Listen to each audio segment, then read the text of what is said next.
Happy Thanksgiving, guys. I am so excited to bring to you the supercut of the Blumhouse Halloween Trilogy review. I had a lot of fun with this series throughout all of October. Gave me something to do since I haven't made these videos in a while until then.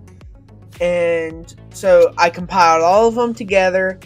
All of the individual reviews are in them still, everything like that. And then at the end, I will come back and give you my rating of the entire trilogy or quadrilogy together.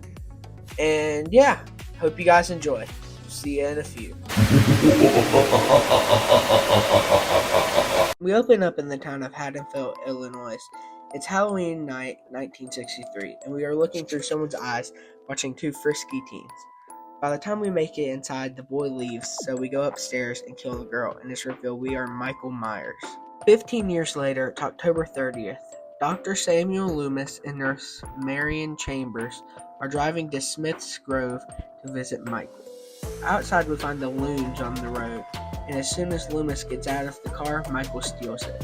The next day, Laurie Strode and Tommy Doyle are walking to school and talking about their Halloween plans. After school, Tommy is confronted by Lonnie Lincoln, the local elementary school bully. After Lonnie runs off, he bumps into Michael.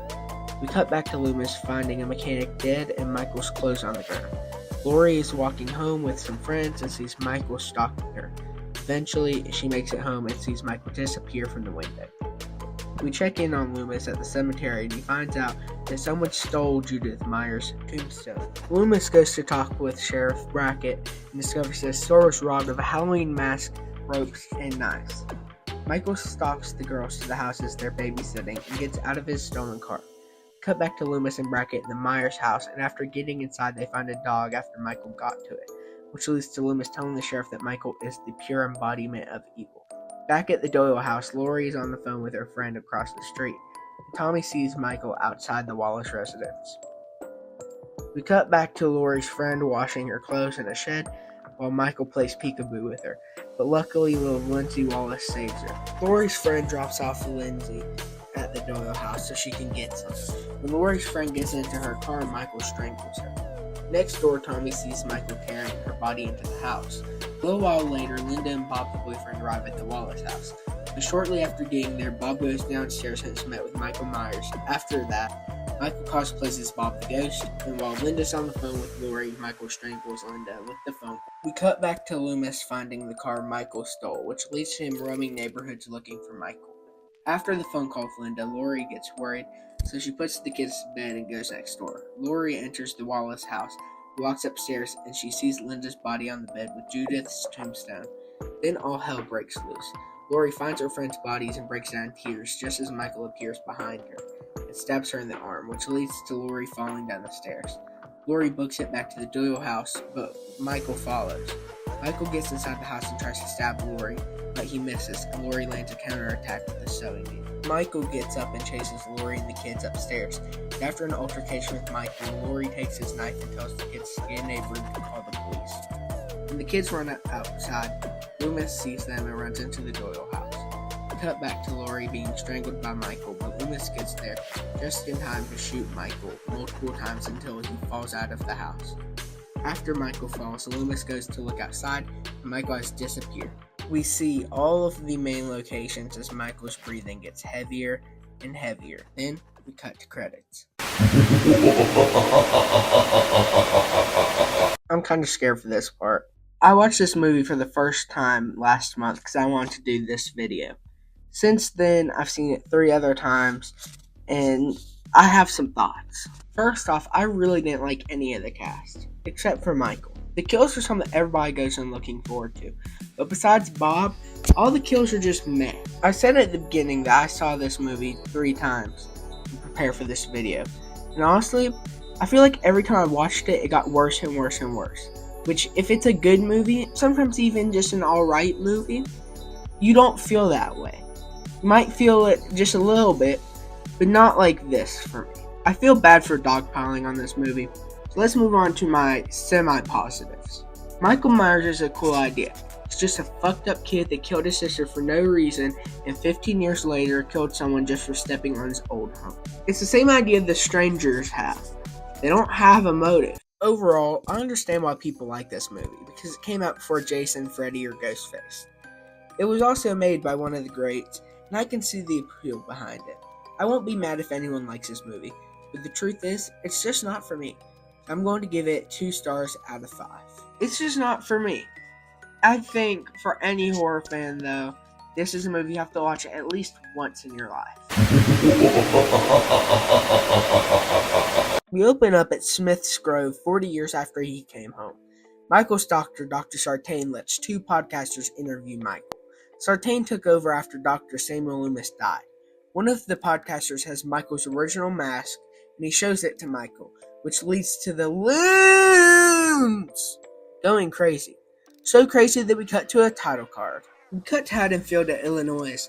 The 2 podcasters show up to Laurie's compound of a house for an interview, which leads to us finding out Laurie had 2 failed marriages and a daughter that was taken by the state at age 12, who now has a daughter of her own.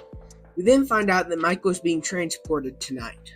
We cut to Laurie's daughter, Karen, and her family that consists of her husband, Ray, with peanut butter on his penis, and daughter, Allison. Allison and her friends Dave and Vicky are walking to school. When they get to school, we meet Allison's boyfriend, Cameron, who happens to be Lonnie Lincoln's son. We also meet Cameron's friend, Oscar. In class, Allison sees her grandma, Laurie, standing outside in a homage to a deleted scene from the original. After Laurie chats with Allison, we see Laurie at her compound doing some gun training. The 2 podcasters are listening to a recording of the late Dr. Loomis, saying the only way of stopping Michael is to kill him. We then cut to Laurie watching the prison transfer. Then Laurie drunkenly crashes a family dinner with Allison's boyfriend that ends with her leaving, and Karen explaining how traumatic her childhood was. A father and son are driving to a hunting trip and come upon some loons in the road. After the prison bus crashed, Michael kills the father and son before stealing their car. Deputy Hawkins gets to the crash bus and finds Sartain as we cut to October 31st, Halloween night. Michael watches the podcasters at Judith Meyer's tombstone. Then the podcasters goes to a gas station, and one of the podcasters goes into a bathroom, but is followed by Michael as the other podcaster finds 2 dead bodies, including one missing a mechanic's suit. Eventually, both podcasters end up in the bathroom fighting Michael. After seemingly killing both podcasters, Michael takes back his mask, and with the mechanic suit from earlier, the shape is alive once again. Michael runs into some kids trick-or-treating before he takes a hammer to a woman in her home, killing her. Then Michael gets his weapon of choice before sparing a baby and claiming another victim at another house. At the school dance, Allison talks on the phone with Vicky while she babysits a kid named Julian, who absolutely loves clipping his nasty-ass toenails. Allison sees Cameron kissing another girl as he flips the switch and becomes a total fucking douchebag and throws her phone in a bowl of nacho cheese. Back with Julian, he sees something in his room, so Vicky goes to look and Michael jumps out of his closet and chases Vicky before killing her. But Julian gets away after Vicky's boyfriend Dave goes to get Michael. Hawkins responds to a domestic disturbance call and he finds Vicky and Dave's corpses. Laurie turns out to be outside and runs around the house to find Hawkins. A little while later, Hawkins, Sartain, and Laurie show up at Karen and Ray's house to bring them to Laurie's compound. Allison and Oscar are walking home, and Oscar tries to get with Allison, but she isn't comfortable, so she leaves Oscar in a backyard to go home, and it leads to Michael chasing and eventually killing Oscar. But Allison hears everything and meets face-to-face with Mike. Hawkins and Sartain find Allison to bring her to Laurie's compound. A little while later, they spot Michael and run him over. After Hawkins gets out to get Michael, Sartain stabs Hawkins in the neck, and Sartain puts Michael in the back of the cop car with Allison. Then Sartain runs over Hawkins while heading to Laurie's house. On the way to Laurie's house, Michael wakes up and uses his pure brute strength to get out of the cop car, which gives time for Allison to escape, and it leads to Michael crushing Sartain's head. Later, we see Ray going outside to talk with the cops, but finds their dead bodies. Then Michael strangles Ray to death. Laurie sees Michael outside, so Karen hides inside the bunker. Then Michael and Laurie finally have their altercation, and it ends with Laurie shooting Michael in the hand. Michael breaks in and Laurie goes hunting for him. Then Laurie finds Ray's dead body before Michael and Laurie fight again. This time it ends with Michael pushing Laurie out a window. But when Allison gets inside, Laurie disappears like Michael did in the original. Karen brings Allison inside the bunker. Then Michael's able to break into the bunker. Karen breaks down crying to trick Michael, which works, and Karen is able to shoot Michael. And then Laurie appears from the shadows and traps Michael in the bunker before lighting it and the house on fire. We see all 3 generations of Strodes escape. Then in the final shot, we see that Michael isn't in the bunker anymore. This movie completely amplifies all of the best parts of the original Halloween movie and fixes almost all of my problems that I had with. First off, I liked the cast a lot. And I also liked the concept of what happened to Laurie Strode after he came home. Dr. Sartain was actually amazing. He was probably my favorite part besides Michael. I loved that Michael's evil spread to him, to the point where he was down to kill a police officer just to keep Michael alive. Not to mention that Michael's unrelenting power has grown in the last 40 years, and whose brutality was crazy and unlike the original.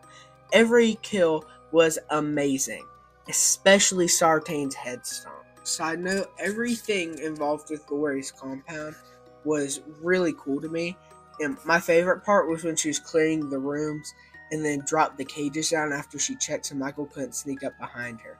I really liked that, and I thought that was kind of smart, especially when in horror movies, they can be stupid for the sake of more kills. Now I think it's time to go to...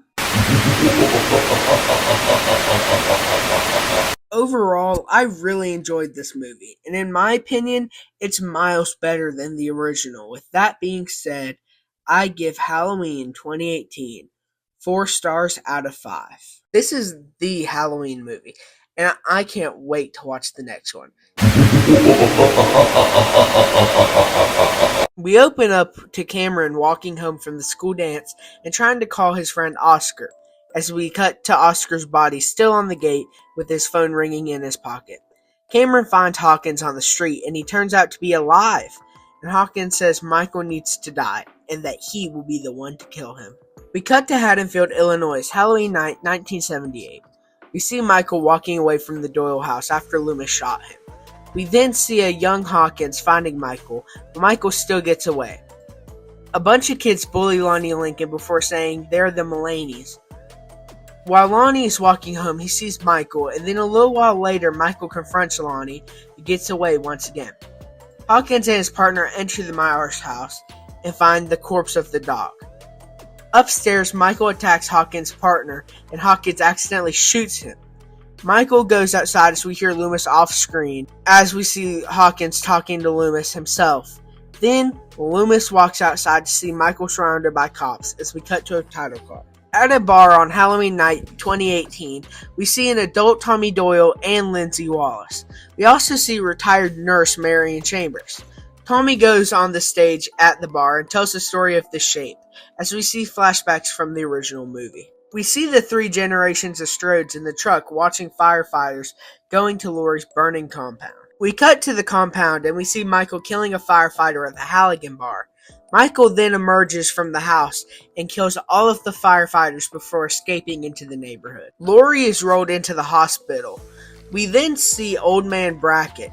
Karen and Allison finally get a chance to mourn Ray as we cut back to Michael breaking into a house and seemingly killing a husband and wife before claiming a new knife.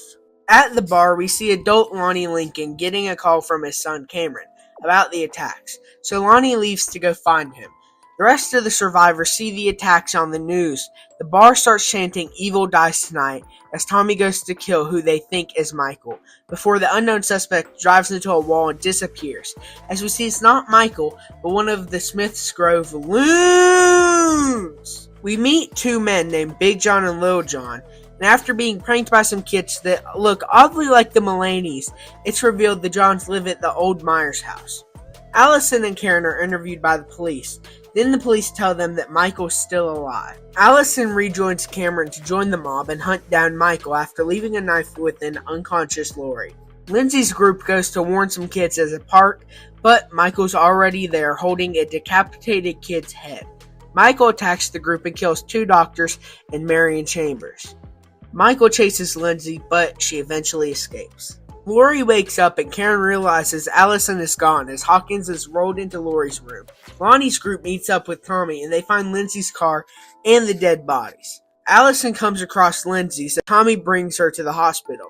Then he rallies everyone in the waiting room by yelling "Evil dies tonight" again, which leads to Brackett joining the ever-growing mob. Tommy tells Lori that Michael is still alive and killing, and Lori tells Karen that the system failed. And then Lori injects herself with pain meds and readies herself to fight. Someone breaks into Big John and Little John's house as we see the Loon walking into the hospital, and everyone chases him thinking he's Michael, as we see the real Michael killing Big John and Little John after he came home. We cut back to the Loon being chased throughout the hospital, but Lori and Karen realize he's not Michael. Then Lori's stitches burst open as we see a flashback to Halloween night 1978, and we see Loomis is about to kill Michael, but Hawkins stops him. We cut back to Karen and she locks the Loon in a hallway to save him. That doesn't stop the mob, and the Loon breaks down in tears and jumps out a window, falling to his death. After the Loon fell to his death, Brackett realizes he wasn't Michael, but it's already too late, and he realizes that everyone has gone mad. We see another flashback to 1978, and it's revealed Hawkins covered up his involvement in his partner's death. Lonnie's group realizes that Michael is heading home, so they drive over to the Myers house. Karen and Tommy team up as we cut back to Lonnie going into the Myers house alone. Allison and Cameron hear a gunshot, so they go inside and they find the John's dead bodies. Cameron finds his dad's corpse in the attic just as Michael attacks him and pushes Allison down the stairs. Michael brutally kills Cameron before attacking Allison, but Karen shows up and stabs Michael in the back with a pitchfork. And then Karen takes off Michael's mask and lures him to the Haddonfield mob. Michael puts on his mask and the mob starts beating the shit out of Michael. When Michael falls to the ground, Karen stabs him with his own knife, as we see Lori and Hawkins talking about how to truly stop Michael. Michael stands up and kills every single person in the mob, including Tommy and Brackett, as we see Karen inside the Myers house looking through Judith's window. Michael appears behind Karen and kills her before taking his rightful place at the window. Lori calls Karen, but Michael answers, and then Lori says she's coming for Michael. Halloween Kills definitely lives up to its name. There are tons of kills, 34 to be exact, and almost all of them are great, if not amazing. Especially the firefighter scene, which is my personal favorite. I also love the flashback scenes. Even though I didn't like the original, it is masterful how well they are able to pull off the look of that old movie in this one. I also really like the mob element and the commentary with the Loon. Now it's time for my negatives. My first negative is that I feel like Karen's character completely regressed since the last movie. And it sucks because after the end of this one, she'll never get a redemption or get any better. And my only other negative is that Lori and Hawkins were in the hospital the whole movie. That was very, very annoying. Anyways, it's time to get to the... I feel like I remember people not liking this movie when it first came out, but I genuinely feel like this one is almost as good as Halloween 2018, so I'm giving it 3.5 stars out of 5. In all honesty, it's more of a 3.9 out of 5, but we don't do that, so I had to round down to 3.5. We open up in Haddonfield, Illinois on Halloween night 2019, 1 year after the events of Halloween Kills. 21-year-old Corey Cunningham is biking to a last-minute babysitting job. A little while later, Corey and the little boy are watching a scary movie, and Corey leaves the room to get a drink, and while he's out of the room, he hears a noise and the little boy disappears. Corey looks for the little boy and finds a knife and screaming upstairs. When Corey gets upstairs, the little boy locks him in a room and taunts him about Michael Myers. Corey kicks the door open and it hits the little boy over a railing, and the little boy falls to his death just as the parents walk in. Then we cut to a title card. We see flashbacks of past films as Lori recaps, and we find out Michael's been missing for the last 4 years, and Lori even bought a house and lives with Allison. We find out Lori's writing a book, and then Lori fucks up the pie. We see Allison pulled over by Doug, her on-again, off-again, as we cut to Corey being bullied by some high schoolers, and his hand is cut open, but Lori scares them off before they slash their tires. Lori brings Corey to the hospital Allison works at, and they hit it off. We see Lori and Hawkins chatting at a grocery store, and when Lori goes outside, she's yelled at by the sister of the lady that Michael stabbed with a light in the last movie. Allison and Corey go to a costume party. At the party, Corey runs into the mom of the little boy, and she screams at him, so he leaves, but Allison follows Corey, and it doesn't go well. On the way home, the police confront Corey and push him off a bridge as we see Corey being dragged into a sewer pipe. When Corey wakes up, he's grabbed by Michael, and Corey looks him in the eyes as we see all the bad in Corey's life through his eyes as he escapes the sewer. Then Corey's attacked by a homeless man claiming to be Michael Myers, and Corey stabs him to death, and Corey rushes home as we see the evil starting to affect him. Lori continues to write her book as Corey gets there and starts acting strangely like Michael.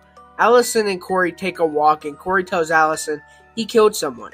And then Corey brings Allison to the abandoned house of the little boy. A little while later, Corey and Allison are having dinner, and Doug is harassing them. And Corey and Allison say they're going to burn it all down before Corey drops Allison off at her house. We see Doug follow Corey to the sewer pipe, and Doug finds the corpse of the homeless man. When Doug goes into the sewer pipe, we find out he's a Mulaney. In this sewer, Doug is attacked by Corey and Michael before Michael kills him. Corey goes to see Allison, and Lori gets home just in time to see them go upstairs to play pigs in a blanket. As we see Michael stalking Lori, Lori tells Lindsay that she's seeing Michael's eyes in Corey. Then Lori tells the dad of the little boy, and he says Corey isn't acting like Corey. That night, we see Allison's boss and coworker about to get freaky. Then Corey kills the boss, and Michael kills the coworker, just like Bob all those years ago. After Corey and Michael team up, Corey goes to hang out with Allison, and they are antagonized by a radio host, as Allison decides to leave Haddonfield with Corey. Then we cut to October 31st, Halloween Day. We see Corey sleeping in the abandoned house, and Lori's there, and she tells Corey to stay away from Allison, but Corey says if he can't have her, no one can. Corey goes to the sewer and attacks Michael and steals his mask before escaping the sewer and decides to go on a killing spree. Corey lures the bullies to his work and one by one kills them all, but his dad is shot by one of them, which results in his death. Then Corey drives home and kills his mom. We cut to the radio station and Corey kills everyone there. We then see Lori in her home calling 911 for a commitment. Then we hear a gunshot and weird stuff on the ground. Then it's revealed she shot a pumpkin to trick Corey before Lori shoots him multiple times until he falls down some stairs. Corey tells Lori once again that if he can't have Allison, no one will, before he stabs himself in the neck to frame Lori just as Allison walks in. Allison runs away as we see Michael breaking into Lori's house and taking back his mask. We see Allison and she sees the radio station on fire as she gets a call from Hawkins about Lori's 911 call, so Allison rushes back home. We see Michael searching for Lori before she attacks him and they have an all-out brawl. Michael makes Lori stab herself with a sewing needle before Lori pins Michael on her kitchen counter and stabs him. Then she throws a fridge on him and stabs him again. Lori takes off Michael's mask and slits his throat. As Michael is dying, he chokes Lori as we see flashes of the other movies before Allison comes in and breaks Michael's arm. Hawkins and the police get to Lori's house and find the chaos. Then Allison and the others decide Michael's not dead enough, so they tie his corpse on a car and drive him throughout Haddonfield for everyone to see. Everyone joins in watching Michael be driven throughout the city as we see notable characters as we get to the place Corey worked. Everyone carries Michael's body to the grinder, and Lori is the one to throw him in. As everyone watches Michael die, we cut to Lori finishing her book, and Allison forgiving her. In the final moments, Lori and Hawkins share a chat again, as the best song of all time starts playing and the credits start rolling. So to start off, before I continue, I want to make it clear, I like this movie. With that being said, what the actual fuck was that ending? For what quite possibly could be the last Michael Myers movie for a decade, this is how they chose to end it. What really pissed me off is that Michael was bitched around every time he was on screen until the very end. Even worse than that, I loved how they ended it with parading Michael throughout Haddonfield and putting him in the grinder.